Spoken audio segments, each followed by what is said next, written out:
Hello, once again, and welcome to Study English with me on English Mastery Hub. My name is Karen, and you are in Karen's Corner. Like I say every time, why don't you register on our website, click the Get Started button, and be able to use all the wonderful tips and tools available for free on our website? For today's podcast, we are going back to the blogs on the very right hand side, and the blog that I have chosen for today is called Body Language in Relationships. What are you really saying?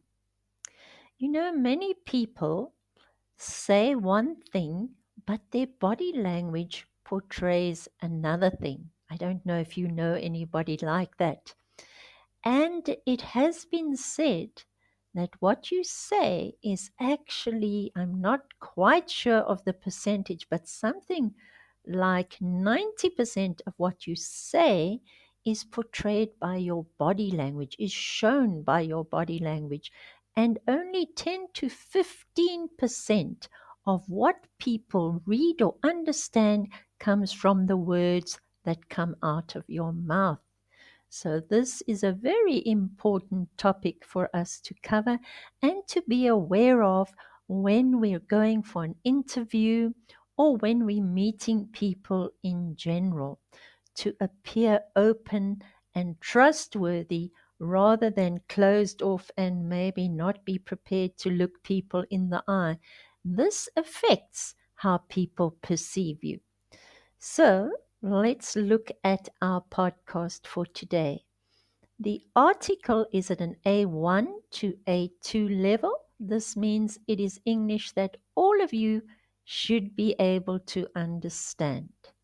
And the commonly used words from the article: smile, touch, feel, look, and message. So these are our senses, the five senses: to touch, to taste, to feel, to smell, to see. These are our senses, and we use these all the time, even subconsciously.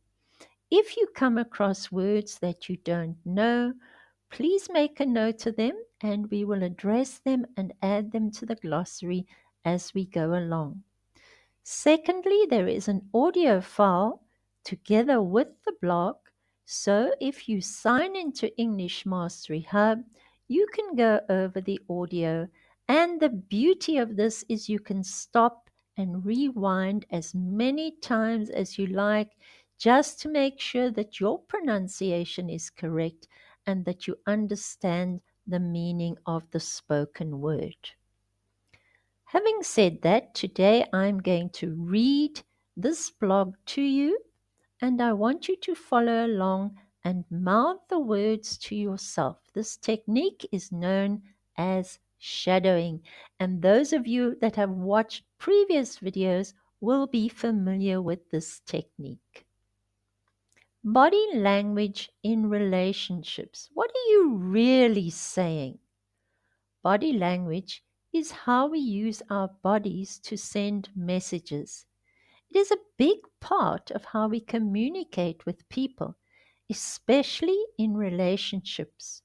We don't only use words, our eyes, hands, faces, and body movements also say a lot.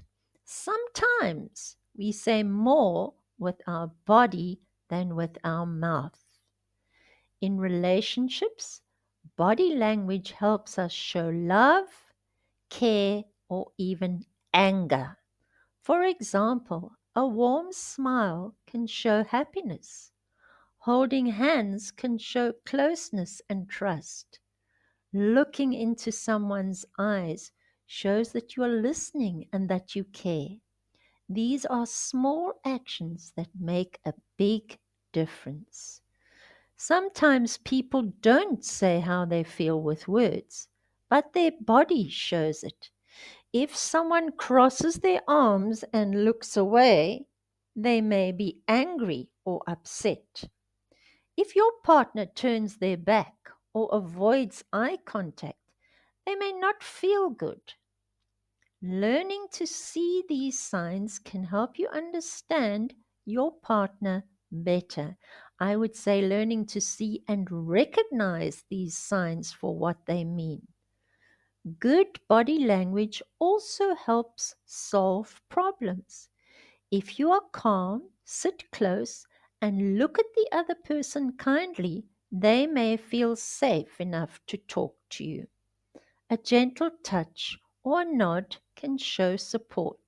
This helps people feel more connected and loved. But sometimes body language can send the wrong message. If you look at your phone while someone is talking, it may look like you don't care. If you do not smile or look away too much, the other person may feel sad. So it is important to match your body language with your words. Understanding body language is not always easy, but we can learn. Watching how others act and thinking about how we act can help. We ask ourselves, what does my body say? Do I look like I care? These questions help us become better partners, friends, and family members. In short, body language is a powerful tool in relationships. A smile, a hug, or kind eyes can say, I love you without using words. By learning to see and use body language well, we can build stronger, happier relationships. And this is very important. As I said earlier, be sure to watch to the end of the video because I want to give you some tips regarding body language when you are looking for a job and you're going for an interview. And these are very important. I've interviewed many people in my life, and I can tell you that body language plays an important part.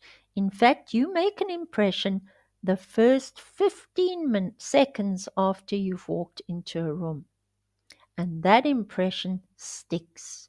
So stay to the end and be sure to watch out for the tips. The grammar notes for today. The grammar in this article, because it's an A2 article, mostly uses the present simple tense, which we use for facts and regular actions taking place now. Body language helps us show love. A smile can show happiness.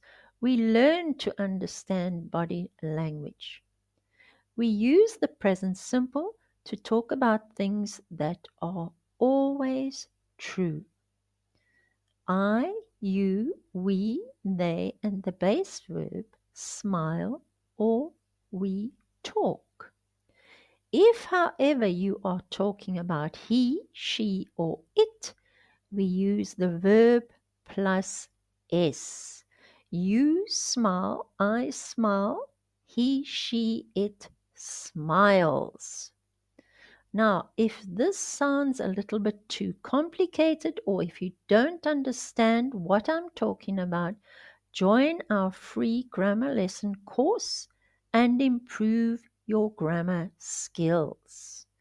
Here we have on our website a grammar book, and you can go through the grammar book and look up anything that you may not be familiar with that you want to address in person.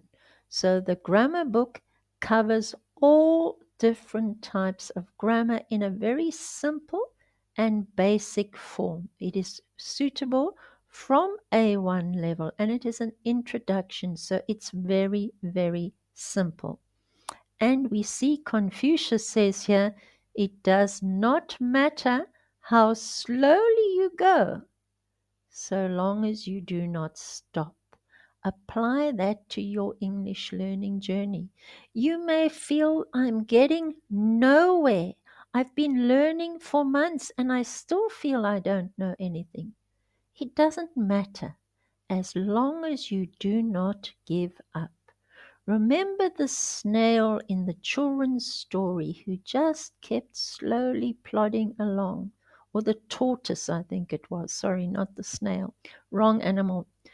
The tortoise just kept slowly plodding along, and the tortoise ultimately won the race because he walked slowly and steadily. And that's what you need to do with your English learning.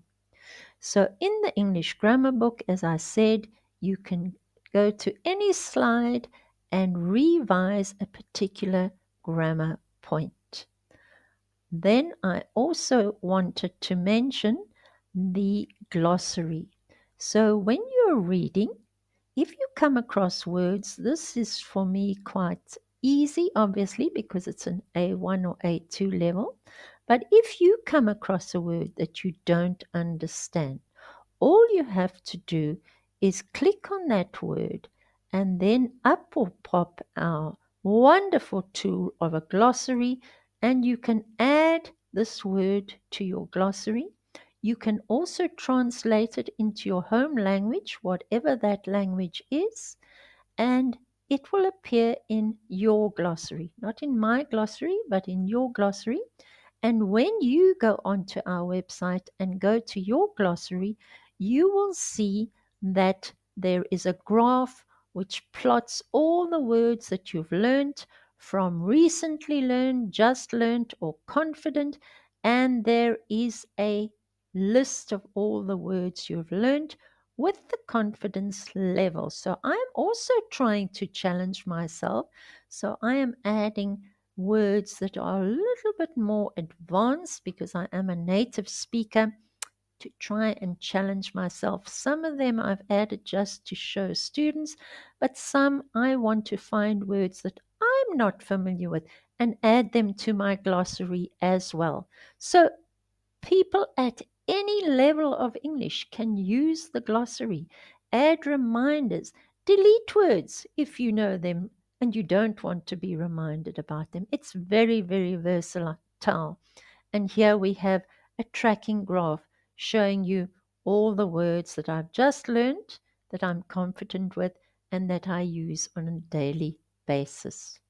Now, if you are confident with your grammar, you can go onto our courses and pick up a grammar game and just have some fun with it. So I thought we would look at that quickly today. And this is tense troubles. Can you spot the right tense? So you just go onto this quiz. There are 20 questions. Push start quiz and get ready to answer some questions. If you don't agree with my answer, you can always drop a comment below and we will look at your suggestions and address them in future podcasts. We will be driving all night to get there on time. What tense is this? Will be driving. Is it present continuous? Is it present perfect continuous? Is it future perfect? Or is it future continuous? I think it's future continuous. What do you think? I'm going to mark future continuous and submit. Oh, it didn't tell me whether we were right or wrong. So you will have to answer all the questions and then get your results and let me know how you did in the quiz. Going back to our blog, we have some basic questions to answer at the bottom of the blog, and these questions are based on the article. As I told you before, use your keyword, go to the article, and find the answers. So I'm not going to answer these. I want you to practice answering them and drop your answers in the comment section below. And then I will see how well you are doing. Let me answer one just to show you what I mean by keywords. Why is eye contact important?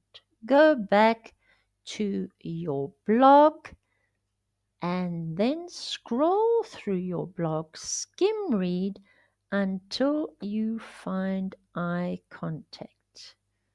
So looking into someone's eyes.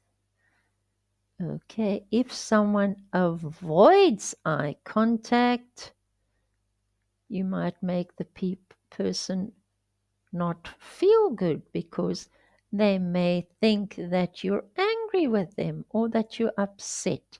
So that comes to avoiding eye contact. So as I said, answer the questions. If you have problems, join our free English grammar course and improve your grammar skills. Or if you want to practice speaking, join our free weekly English speaking class. If you are preparing for an exam, sign up to our website and enroll with one of our mentors to walk the road with you. So I said to you, if you listen right to the end, which congratulations for bearing with me for this long, I wanted to speak about body language when you go for an interview.